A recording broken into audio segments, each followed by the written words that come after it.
नमस्कार दोस्तों, कोडविटा की वीडियो सीरीज में आज हम डिस्कस करने वाले हैं अपना 8th क्वेश्चन जिसका नाम है बैंक कंपेयर प्रॉब्लम।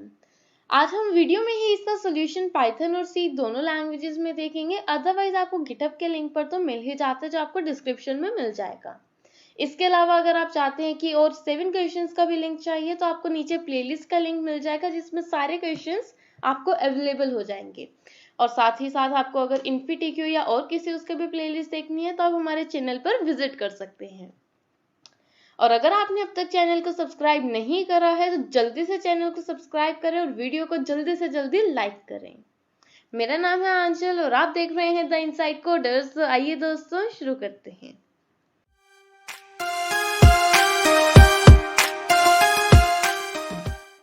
तो यहाँ पर हमारे पास एक क्वेश्चन गिवन है जो है बैंक कंपेयर प्रॉब्लम।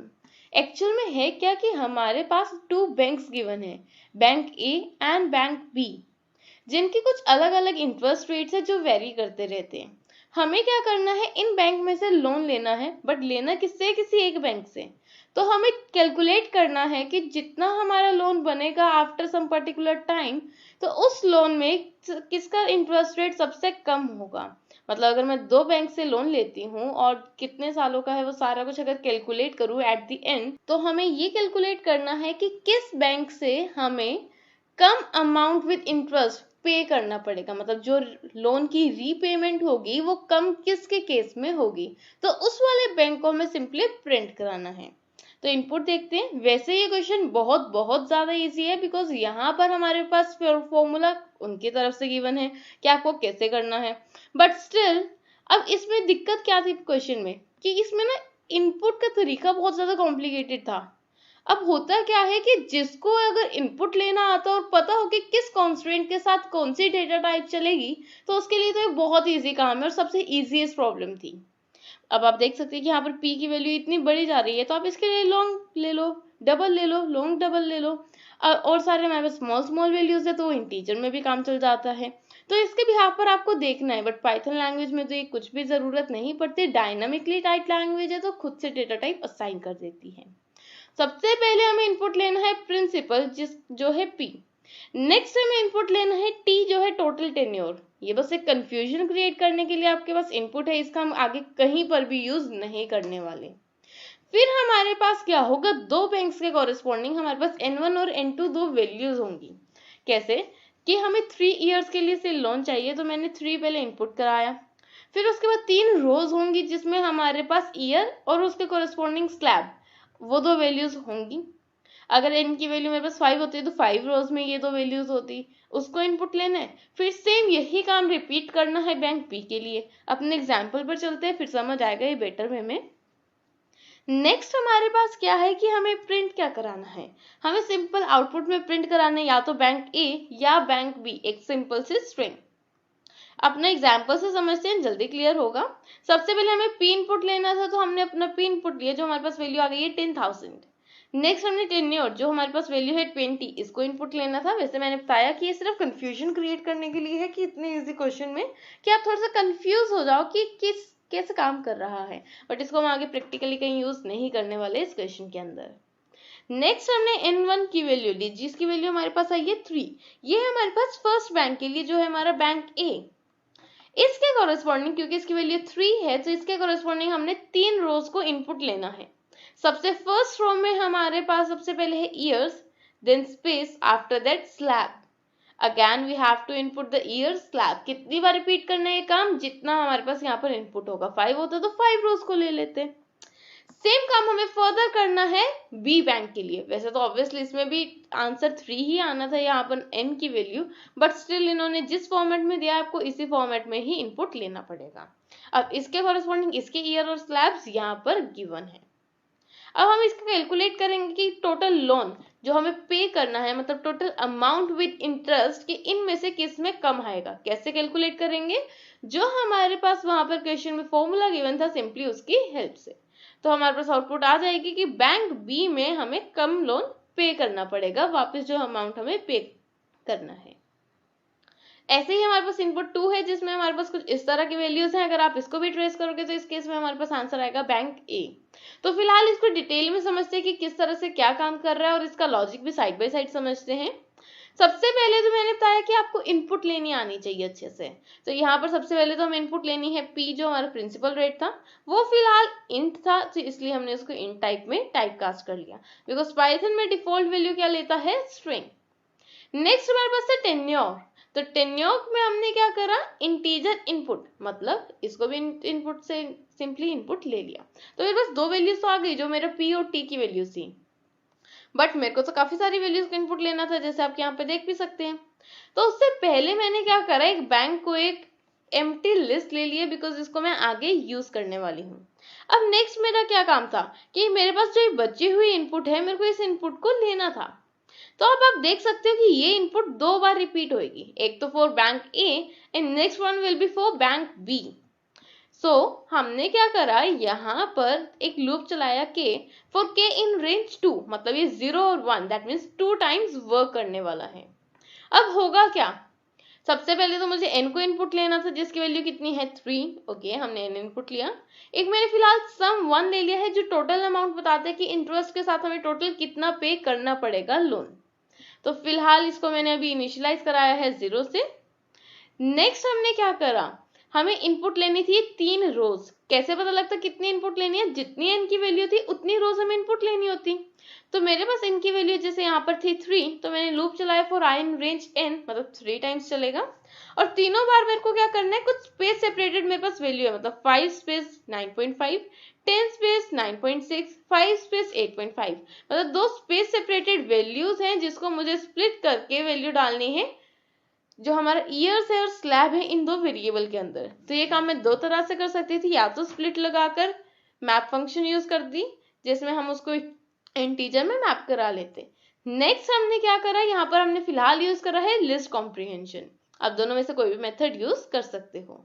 अब हमने क्या करा कि हमने फ्लोट में इसको सीधा सीधा टाइप कास्ट करते गए, बिकॉज हमें पता था कि स्लैब हमारा क्या है, फ्लोट। तो लेकिन हमारा ईयर्स तो हमारा इंटीजर था, तो इसको बाहर हमने इंट में टाइप कास्ट कर लिया, मतलब ईयर्स हमारा भी इंटीजर है और स्लैब हमारा क्या है, फ्लोट। अब नेक्स्ट देखते हैं कि नेक्स्ट हमें क्या करना था। अब हमें कैलकुलेट करना था इसका ईएमआई, और ईएमआई जितने भी आएंगे उनको साथ टोटल हमारा जो सम आएगा, जो टोटल हमें लोन पे करना है विद इंटरेस्ट, उसको हमें कैलकुलेट करना है। तो ईएमआई के लिए तो एक डायरेक्ट फॉर्मूला इन्होंने ही गिवन था, कुछ नहीं सोचना, बस सीधा वो फॉर्मूला को यूज करना है। तो जो आपके पास यहाँ रेड कलर की 2 लाइंस लिखी हुई है, ये मैंने इसी फॉर्मूला को स्प्लिट करके लिख दिया है कि थोड़ा सा इजी हो जाए समझने में। नेक्स्ट मैंने क्या करा कि जो मेरे पास सम था, जो मैंने लिया था, इनिशियलाइज कराया था 0, जो मेरे को बताता है कि कितना अमाउंट मेरे को वापस पे करना है विद इंटरेस्ट, उसमें मैं इस ईएमआई को ऐड कराती जाती हूँ। जैसे ही लूप खत्म होएगा, टोटल वैल्यू मेरे पास सम 1 में आ जाएगी कि कितनी वैल्यू हमें वापस रिफंड करनी है, कितना उसको टोटल पे करना है। तो वो मैंने अपना जो बैंक, जो हमने एक लिस्ट एम्प्टी ली थी, उसमें अपेंड करा दिया। मतलब इसके 0th इंडेक्स पर हमारे पास बैंक ए को अगर से हम लोन लेते हैं तो कितना पे करना पड़ेगा वो आ चुका है। सेम काम हम रिपीट करेंगे बैंक बी के लिए। पहले n को इनपुट लेंगे, फिर उतनी रोज को स्प्लिट कराकर सेव कराएंगे ईयर्स और स्लैब में, फॉर्मूला लगाएंगे, उसका लोन कैलकुलेट करेंगे और उसको फर्स्ट इंडेक्स पर बैंक के अपेंड कर देंगे। तो बैंक ए का टोटल हमारे पास कितना पेमेंट रिफंड करना है वो आएगा 276,000। सिमिलरली बैंक बी के लिए हमारे पास आएगा 2,33,000। तो हमारे पास ये दो वैल्यूज आ चुकी हैं। हमें क्या करना था, जिस बैंक से हमें कम अमाउंट में सारा कुछ काम हो जाए, हमें तो उससे काम कर चलाना था। तो हमारे पास बैंक बी ऐसा है जिसमें मेरे को लोन को वापस रिफंड कराते हुए कम पे करना पड़ेगा। तो सिंपल मैंने एक लॉजिक लगाया है। अगर तो बैंक ऑफ 0th इंडेक्स, मतलब इस लिस्ट के जो 0th इंडेक्स पे पड़ा है, 0th इंडेक्स पे क्या पड़ा है, बैंक ए को मेरे को कितना रिटर्न करना पड़ेगा। अगर तो वो स्मॉल है फर्स्ट इंडेक्स से, मतलब बैंक बी वाले से, तो मैं बैंक ए प्रिंट करा दूंगी, एल्स मैंने बैंक बी प्रिंट करा दिया। एक तो आपने यहाँ पर ध्यान दिया होगा कि एंड इक्वल्स टू मैंने ब्लैंक लिया, जो मैं हर वीडियो में बताती हूँ कि हम इसलिए लेते हैं कि कोई प्रेजेंटेशन एरर ना आए, बिकॉज कोडविटा के प्लेटफॉर्म पर कई बार प्रेजेंटेशन एरर आ जाता है। तो फाइनली हम यहाँ पर प्रिंट करा देंगे अपनी output, that means bank P. अपनी सेकेंड सैंपल आउटपुट को देखते हैं कि वो किस तरह से काम कर रही है। तो हमारे पास पी और टी आ चुका है। यहाँ पर सबसे पहले बैंक ए के लिए कैलकुलेट करेंगे, जैसे हमने कैलकुलेट करें तो उसकी वैल्यू कुछ इतनी आ जाएगी। सेकेंड हम बैंक बी के लिए कैलकुलेट करेंगे, उसको हमें इतना पे करना पड़ेगा वापस। कम कौन से का है, बैंक ए, तो सिंपली हमने प्रिंट करा दिया बैंक ए। तो ये तो था इसका पाइथन में कोड। अब देखते हैं सी लैंग्वेज में हम इसको किस तरह से करेंगे। सेम ही है, बस आपको वेरिएबल्स का ध्यान रखना है कि किसकी क्या डेटा टाइप आपको देनी है। सबसे पहले तो हमने क्या करा, इंट मेन लिखा है। उसके बाद हमने क्या करा है, इंट एन, जितने भी हमारे पास वेरिएबल्स हैं सबको बेसिकली डिक्लेयर कर दिया। नेक्स्ट हमारे पास क्या काम था कि हमें इनपुट लेना था। सबसे पहले हमारे पास इनपुट क्या था, अपना प्रिंसिपल अमाउंट और टेन्योर। तो हमारे पास प्रिंसिपल अमाउंट हमारा डबल था और टेन्योर हमारे पास क्या था, इंटीजर, तो इसलिए हमने अकॉर्डिंगली उनको इनपुट ले लिया। नेक्स्ट हमारा क्या काम था कि हमें 2 बार चलाना था, for bank A and for bank B. एक काम कुछ को रिपीट करना था, जो हमने के लूप चलाया था वो हमने यहाँ पर बी से चलाया है, 0 से लेकर 1 तक। सबसे पहले हम उसमें नंबर ऑफ स्लैब्स को इनपुट ले रहे थे जो हमारे पास इंटीजर था, और उसके बाद हम जो हमारे पास नंबर ऑफ स्लैब्स के हैं जो n1 n2 थे, और इन n1 n2 जो हमारे पास वैल्यूज आई थी वो एक्चुअल में तो n ही थी। जो हमारे पास ये वैल्यूज आई थी उन वैल्यूज के कॉरेस्पॉन्डिंग हमने क्या कर रहा था, हमने कुछ आगे फर्दर रोज इनपुट ली थी। जितना हमारा n है उतने हमारे पास रोज होंगे, इसलिए 0 से लेकर n-1 तक लूप चलाया।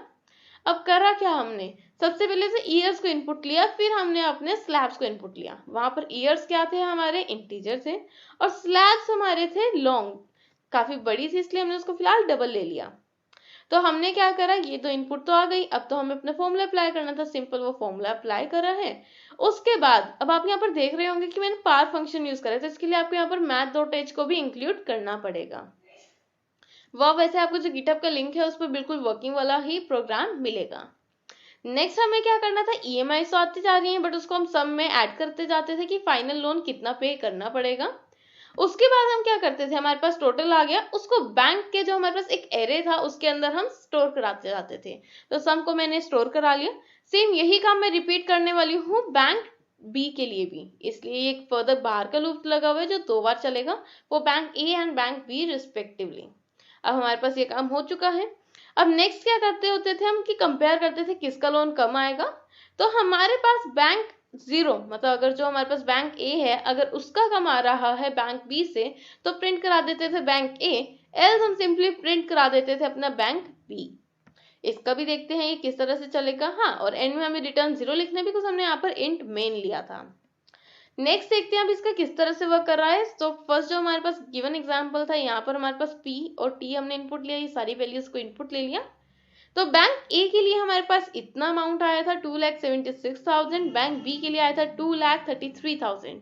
कम किसका आया था, बैंक बी, तो हमारे पास फाइनली आउटपुट बैंक बी की आ गई। अगर बैंक ए का कम होता तो बैंक ए आ जाता। तो देखते हैं इसका कोड अपना पाइचार्म और देवसी प्लस प्लस पर एग्जीक्यूट कर। मेरे पास यहाँ पर पाइचार्म में इसका कोड ऑलरेडी लिखा हुआ है जो हमने वहां पर डिस्कस किया था। वैसे ये कोड आपको नीचे गिटहब के लिंक पर भी मिल जाएगा।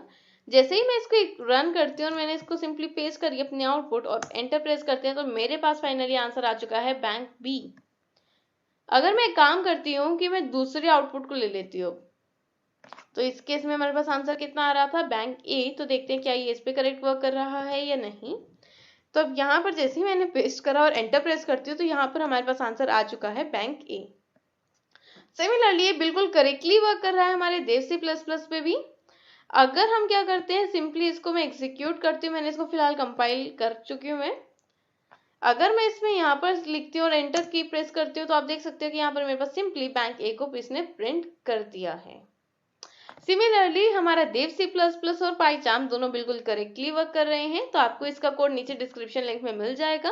बट स्टिल अगर आप में से किसी भी बच्चे को कुछ भी डाउट आता है, कोई पॉइंट समझ नहीं आए, तो आप वो हमें कमेंट बॉक्स में पूछ सकते हैं, या हमारे लिए कोई सजेशन हो तो वो भी आप जरूर बताएं। आई होप आपको ये वीडियो लेक्चर पसंद आया होगा। अगर आपको कोई भी डाउट या सजेशन है तो आप कमेंट बॉक्स में जरूर दीजिएगा।